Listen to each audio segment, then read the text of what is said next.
berperasankah akan dirinya tiada apa yang berhubung dengan tuntutan Tuhan? Dia tanya pada kita tu.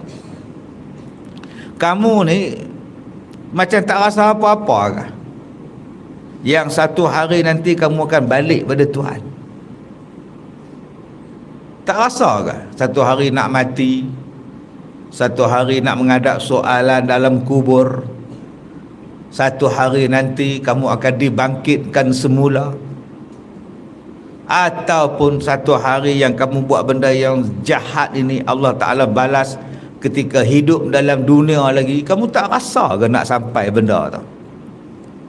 Tetapi jikalau manusia itu mengetahui sebenar-benar pengetahuan akan kebesaran Tuhan dan tingginya kekuasaan Tuhan menyiksa orang yang berdosa, tentulah tidak senang hati dan tidak luput satu masa pun hanyalah duka citakan dirinya takut jatuh di dalam siksaan Tuhan dan balasannya kerana dia membantah apa tuntutan Allah.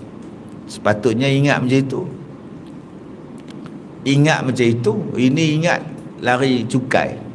Yang tu dia ingat. Cukai income tax tak bayar, road tax tak bayar, yang tu dia ingat. Semen lesen mampus pula dah.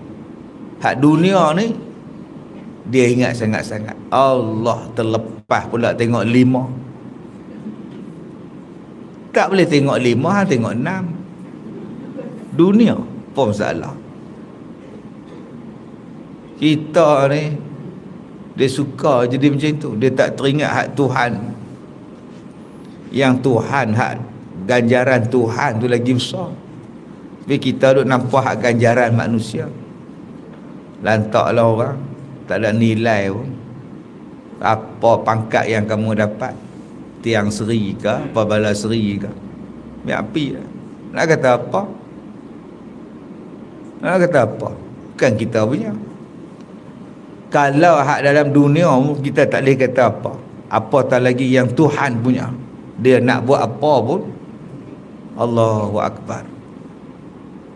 Ingat, kalaulah kita ada satu benda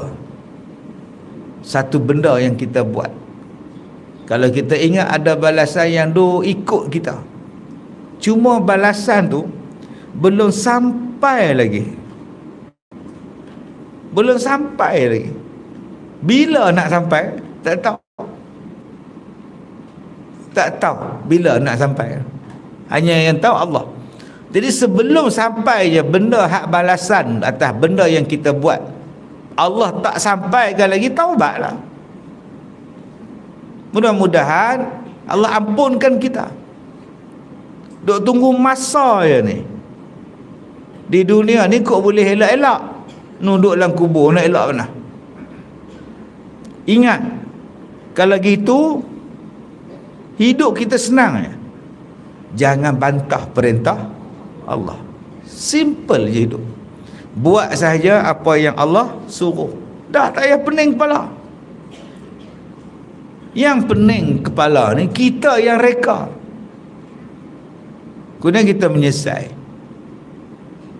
Kita yang mereka benda tu. Lalu ni kita takut.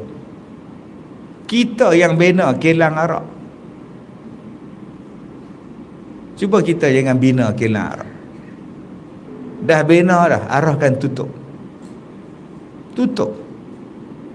Mahak tahfiz yang tak berdaftar pun disuruh tutup. Takkan kilang arak tak boleh tutup? Terang-terang haram. Budak-budak tahfiz ni tak ada lesen, tutup. Bagilah lesen. Mereka kan minta duit kamu. Mereka nak jalan sendiri mereka. Hak arak duk minum tunggang langgang. Naik kereta, mabuk, pergi langgar penunggang motosikal. Mati 3 orang. Nanti pergi mahkamah dapat lesen OKU lepas. Langgar budak-budak naik basikal. Tak kira dapat lesen OKU lepas. Dia lepas, dia bebas. Itu hak mati tu je nak. Takkan nanam tu buat salah semua.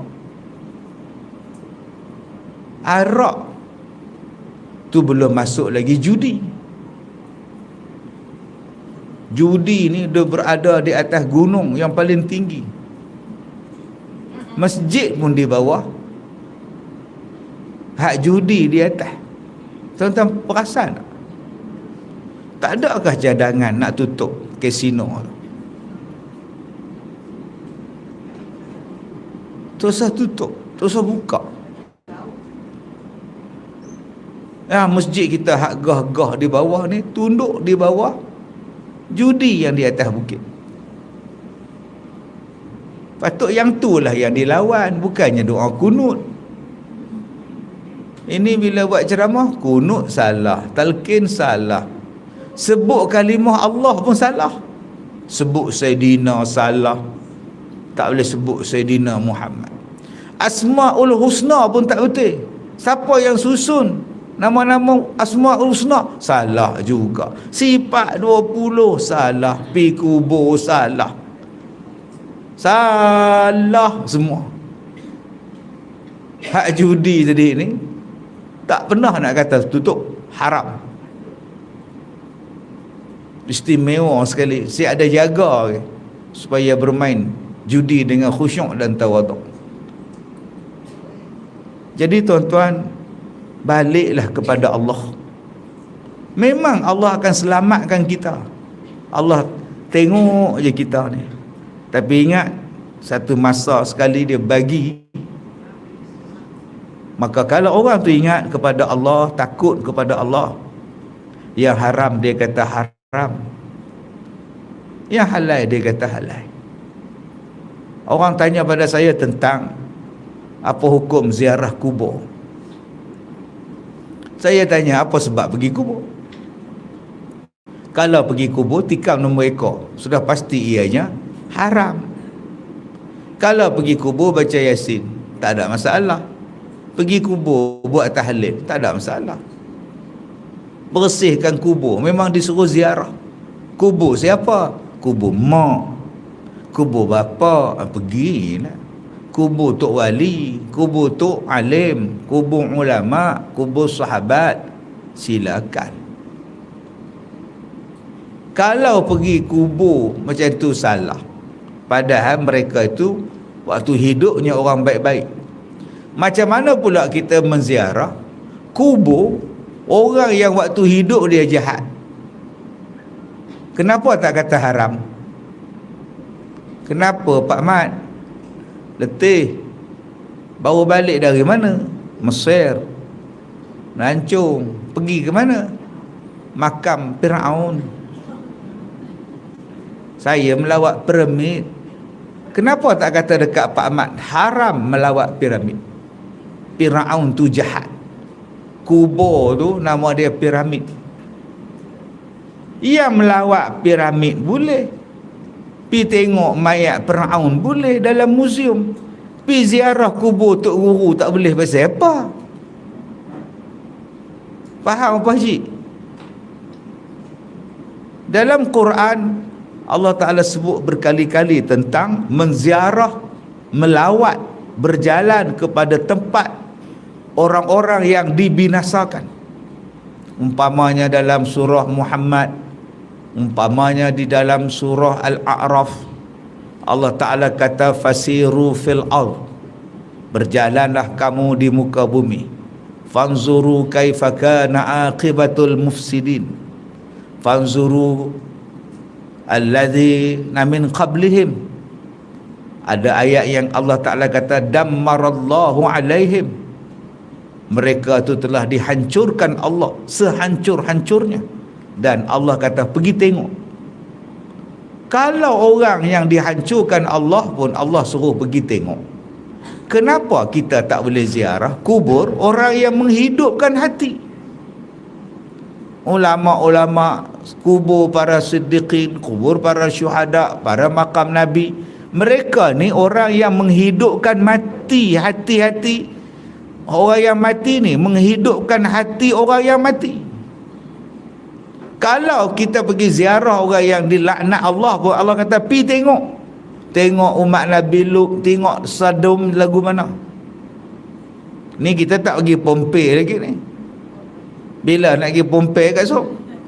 Kat Song kompon tak boleh pergi lah. Jalan tercekik-cekik no.